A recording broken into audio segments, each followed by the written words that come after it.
안녕하세요. 최주섭 강사입니다. 은퇴 후에 증권 투자를 하는 것이 좋을까, 좋지 않을까? 이거는 획일적으로 정할 수 있는 문제가 아니고요. 개인별 투자 성향에 따라서 다룰 수 있는 문제인데, 일단 증권 투자에 관심이 있다는 전제하에서 핵심 포인트를 시리즈로 정리해 보겠습니다. 지난 시간에는 투자 심리에 관한 이야기를 해봤고요. 이번 시간에는 투자 패턴에 관한 내용을 정리하겠습니다. 주가는 기업의 가치다. 한마디로 이렇게 말씀드릴 수 있습니다. 프랑스의 전설적인 투자자 앙드레 코스톨라니는 주가를 산책하는 개에다 비유했습니다. 개가 주인을 따라서 산책할 때 지멋대로 전후좌우로 왔다리 갔다리 하지만 결국에는 주인이 가는 길로 이렇게 이제 수렴을 하게 돼 있죠. 주가도 마찬가지로 단기 변동성이 큰 거지만 결국에는 기업의 가치, 경제 상황 이쪽으로 이제 수렴하게 된다라는 것을 설명을 하고 있습니다. 코스탈로니는 그 달걀 이론 뭐 다들 아시죠?로 유명하고요. 또 13권의 투자 기본서를 쓴 걸로 알려져 있습니다. 한 권에도 읽으면 큰 도움이 될 것 같습니다. 앙드레 코스톨라니는 만약에 아들이 4명이 있다면 첫 번째 아들은 음악가, 둘째는 화가, 셋째는 소설가, 그리고 마지막 네 번째는 반드시 주식 투자자를 시키겠다. 이렇게 이야기한 걸로 유명하죠. 그리고 이분 하신 말씀 중에 탐욕을 줄이고 주식 투자를 지적인 도전 행위로 여기면서 즐겨라 이렇게 한 이야기가 있는데 시사점이 굉장히 크다고 생각합니다. 이런 방식으로 투자를 하게 되면 주식 투자도 우리 인생 이막에서 하나의 그 삶의 활력을 줄 수 있는 하나의 수단이 될 수 있다 저는 그렇게 생각합니다. 주가가 기업의 가치다 이렇게 말씀을 드렸는데 그렇다면 기업의 가치를 판단하는 것은 사람마다 다 다르죠. 그리고 불확실하고 또 일치하지 않은 거. 그러기 때문에 또 유효하게 매매가 이제 성립이 될 수 있고요. 그렇지만 대개 기업의 가치를 따질 때 가장 많이 이제 사용하는 거가 첫 번째는 미래가치, 성장성입니다. 이 회사가 얼마나 성장할까, 여기에 중점을 두는 거 하나. 그 다음에 두 번째로는 현재의 재무제표를 바탕으로 해서 자산가치와 수익가치 등을 보는 거. 이렇게 이제 크게 두 가지 부류로 이렇게 나눌 수가 있습니다. 우리가 주식 투자를 할 때 반드시 장기 투자를 해야만 되는데요.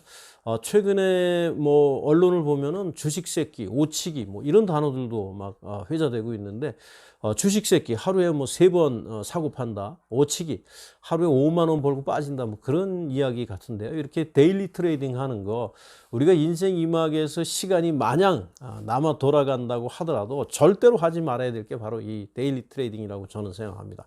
이거를 하시게 되면 영혼이 피폐해집니다. 그래서 절대로 삶이 이게 되질 않기 때문에 장기 투자를 하셔라 이렇게 말씀을 드리는데 제 주변에서 보면 장기 투자도 세 가지 이제 유형이 있는 것 같아요. 그래서 첫 번째는 가장 많은 개미 투자자들의 여기에 해당이 되는데요.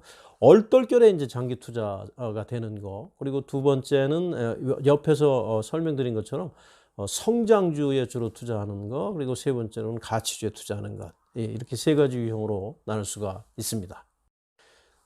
첫 번째 유형은 얼떨결에 장기 투자를 하는 유형입니다. 주변에 증권회사 다니는 사람이 있거나 또는 주식으로 돈을 벌었다, 주식 잘하는 사람이다 이렇게 소문난 사람이 있으면 그 사람한테 가서 종목 몇 개만 찍어달라, 뭐 정보를 달라 이런 식으로 해서 그 정보를 과잉 신뢰한 다음에 그렇게 해서 몇 가지 종목을 사고 그래서 올라간 종목은 이제 빨리 팔고요. 또 내려간 종목은 본전될 때까지 안 파는 그렇게 해서 이제 계속 가지고 있다가 오히려 주가가 이제 떨어지게 되면은 물타기를 계속 하죠. 왜냐하면 이제 확증 편향, 어떤 선입감을 가지고 있기 때문에 이 종목은 반드시 오를 거다라고 하는 확증 편향, 또 이 사놓고 있는 종목에 대해서 좋은 종목만 이렇게 선택적으로 받아들이는 이제 그런 것들이 있기 때문에 계속 가지고 있다 보면 이게 장기적으로 안 올라가다 보면 이제 준휴면 계좌 상태로 이제 가게 되는 거죠.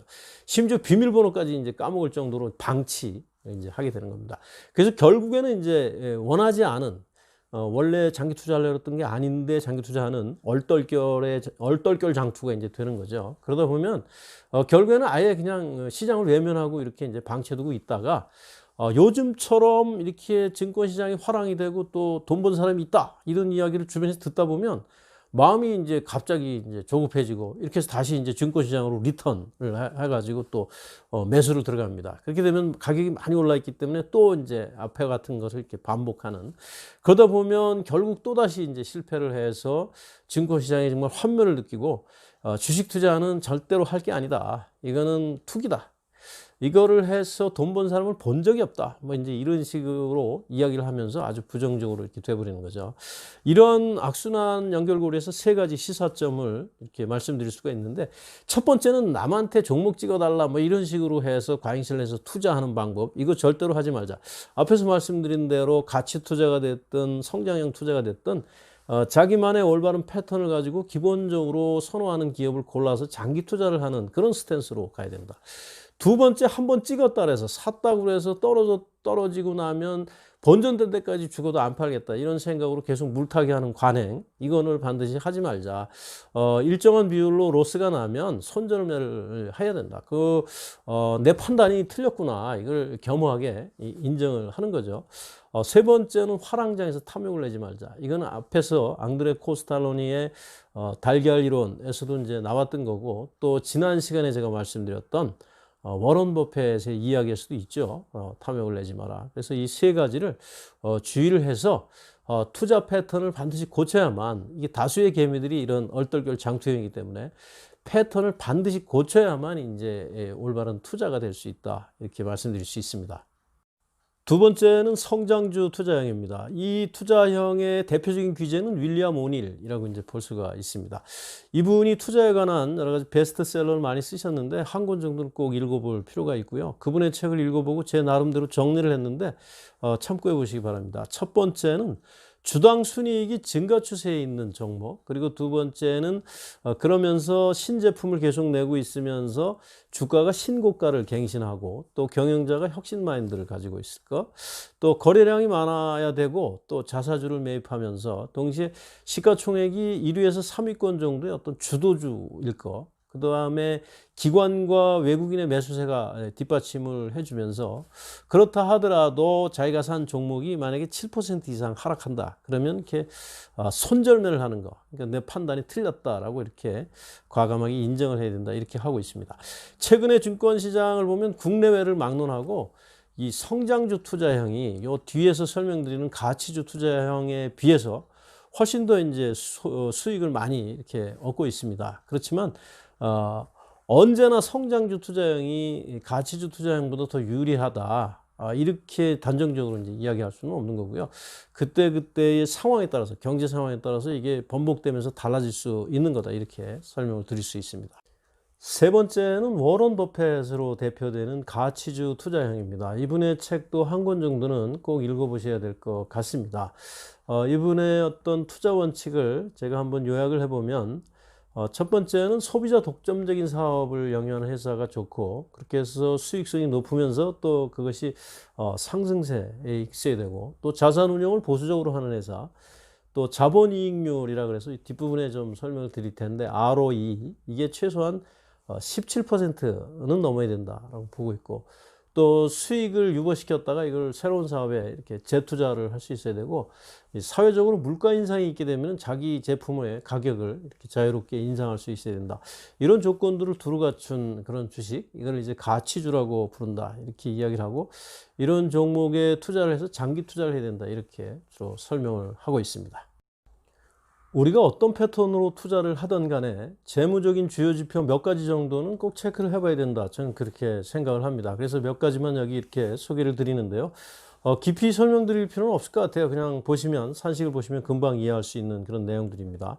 첫 번째는 EPS, 주당 순이익, 단기 순이익을 주식수로 나눈 거, 당연히 높을수록 좋은 거고요. 또 퍼, 이거는 주가 수익 비율, 주가를 EPS로 나눈 건데 당연히 낮을수록 좋죠. 그래서 업종 평균 EPS나 퍼와 개별 종목을 이렇게 이제 상호 비교해보면 될 것 같고요. 두 번째는 BPS, 주당 순자산 가치, 총자산에서 총부채를 뺀 순자산, 이거를 이제 주식수로 나눈 거죠. 당연히 높을수록 좋고, PBR, 주가 순자산 비율인데요. 주가를 BPS로 나눈 거, 당연히 낮을수록 좋은 거죠. 최근에 보면 PBR이 뭐 1도 안 되는, 뭐 0.5 정도에 불과한, 그리고 퍼도 한 자릿수에 불과한 굉장히 저평가되어 있는 그런 주식들이 많이 보입니다. 세 번째는 ROE, 많이 쓰는 용어고요. 또 굉장히 중요하게 다뤄지는 건데, 자기자본 이익률. 앞에서 워런 버핏도 뭐 ROE가 17% 이상 돼야 된다, 이렇게 이제 나름의 원칙을 이야기했는데, 최소한 ROE가 한 두 자릿수 정도는 이렇게 돼야 좋다라고 저는 이렇게 생각을 하고 있습니다. 시청해 주셔서 감사합니다. 도움이 되셨다면 구독을 부탁드리겠습니다. 감사합니다.